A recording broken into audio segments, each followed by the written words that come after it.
और editors take में अनिल जी से समझते हैं कि एक्सपायरी के दिन बाजार में हमने देखी शानदार तेजी, उसके पीछे की वजह क्या रही?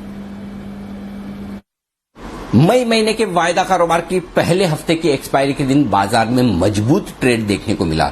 सुबह से एसजीएक्स निफ्टी हल्के लाल निशान में दिख रहा था, लेकिन उसके विपरीत भारतीय बाजारों ने दमदार शुरुआत की और उसके बाद पीछे मुड़कर नहीं देखा। तो इस मजबूती की वजह क्या थी? पहला, अमेरिकी बाजार में हल्के हरे निशान के साथ कल क्लोजिंग होती हुई दिखी। दूसरा, डाउ फ्यूचर्स में ठीक थे, मतलब बहुत ज्यादा तेजी में नहीं लेकिन कमजोर भी नहीं। तो ये दो फैक्टर्स ग्लोबल मार्केट से। फिर हमारे फैक्टर्स पर आइए। एफआईज की तरफ से कल के सेशन में कैश मार्केट में बिकवाली तो हुई, लेकिन वायदा कारोबार में उन्होंने इंडेक्स में बिकवाली नहीं की और स्टॉक फ्यूचर्स में शॉर्ट कवरिंग की। तो थोड़ा सा बिकवाली से हाथ रोका है।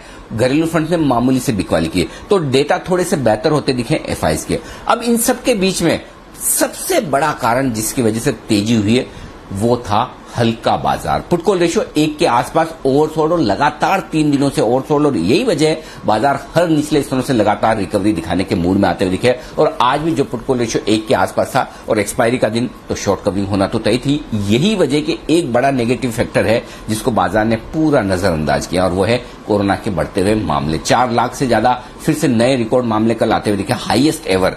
फिर भी बाजारों ने पीछे मुड़कर देखा नहीं और ऐसी बेहतरीन तेजी बनी। गैप से खुले, थोड़ा हल्के हुए, पहले सपोर्ट लेवल पर वहां से फिर से खरीदारी, और दिन के हाईएस्ट पॉइंट पर निफ्टी जाकर बंद हुआ 14,725 के आसपास। बहुत ही शानदार खरीदारी। और बैंक निफ्टी 32,800 के ऊपर बंद होने में कामयाब रहा, तो वहां पर भी भरपूर खरीदारी होती दिखी। तो कुल मिलाकर बहुत बढ़िया एक्शन देखने को मिला बाजार में। ये एक ऐसा ट्रेडिंग सेशन था जहां मौका पूरा एंट्री करने का भी मिला, और आज एंट्री करने का मौका कैश मार्केट के स्टॉक्स में भी मिला। फर्स्ट हाफ में कैश मार्केट के स्टॉक्स में थोड़ी प्रॉफिट बुकिंग आती दिखी, लेकिन सेकंड हाफ में फिर से जो कैश मार्केट के स्टॉक्स में एक्शन आता दिखा, पूछे मत, वहां पर भरपूर खरीदारी होती दिखी और शानदार तेजी भी। तो ओवरऑल एक्शन भरपूर रहा बाजार में तेजी की तरफ, जहां दिग्गजों में भी खरीदारी है, मिड कैप और स्मॉल कैप शेयर भी जमकर दौड़े। और आज फॉर अ चेंज आईटी शेयरों ने, ऑटो शेयरों ने तेजी की रफ्तार बनाई और यहां से खरीदारी ज्यादा आती दिखी। और मिड कैप स्मॉल कैप शेयरों में तो अक्रॉस बोर्ड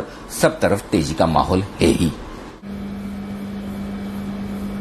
आज के बाजार पर आए तो समझ लिया, अब कल के लिए स्ट्रैटेजी भी अनिल जी से समझते हैं कि कल बाजार को शुरुआती ट्रिगर कहां से मिलेंगे और निफ्टी बैंक निफ्टी के अहम लेवल्स क्या होंगे। जहां तक कल के बाजारों का सवाल है, कुछ अच्छा तो कुछ थोड़ा सावधानी वाला भी मामला है। अच्छा क्या है? पहली बात, अमेरिकी फ्यूचर्स थोड़े से हरे निशान में दिख रहे थे, 35-40 पॉइंट ऊपर। तो उम्मीद कर सकते हैं कि अमेरिका में एक अच्छा सेशन और लगातार 3-4 दिनों तक नैस्डैक पर रहा दबाव, तो पूरी संभावना है कि नैस्डैक भी थोड़ा उछल सकता है इंपॉर्टेंट सपोर्ट लेवल के आसपास। तो अमेरिका से और अमेरिकी फ्यूचर्स से शायद कुछ अच्छे संकेत हमें मिल सकते हैं, ये उम्मीद है।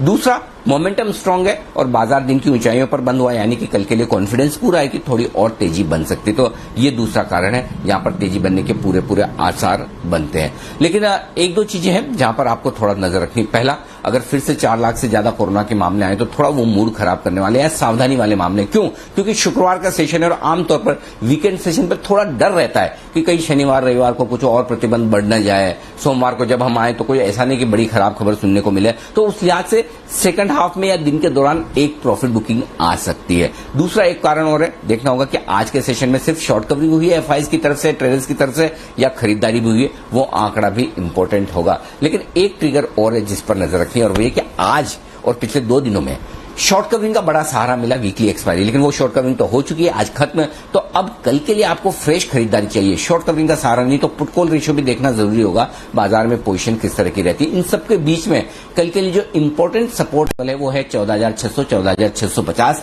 इस रेंज में निफ्टी लेगा सपोर्ट, और ऊपरी स्तरों पर 14,825 14,875 तक की जगह बनती है निफ्टी में। बैंक निफ्टी का जहां तक सवाल है, 32,300 32,500 की रेंज में बैंक निफ्टी को अच्छा मजबूत सपोर्ट है कल के लिए, और ऊपर में एक बार 33,000 पार करने के बाद 33,300 33,500 तक की जाने की कोशिश बैंक निफ्टी की हो सकती है। तो 33,000 एक अहम लेवल है, उसके पार निकलते ही बैंक निफ्टी में भी भरपूर एक्शन दिखेगा। अब इंडेक्स कहीं भी जाए, लेकिन आपके लिए कैश मार्केट के स्टॉक्स में भरपूर एक्शन है। Mid cap metals, mid cap sugar में तो खैर सारे मिड कैप्स ही हैं, फर्टिलाइजर, पेपर्स, आप जो स्टॉक देखें, जो सेक्टर्स देखें, कॉफी, चाय, सब में अच्छी तेजी है। और अभी भी लगता है कि इन मिड कैप शेयरों में, इवन मिड कैप आईटी शेयरों में, यहां पर कल भी भरपूर एक्शन रहेगा। तो आप इंडेक्स को छोड़कर focus mid cap small cap शेयरों पर कीजिए, वहां जल्दी और बड़े पैसे बन सकते हैं इस मोमेंटम में। कल की स्ट्रैटेजी जानी।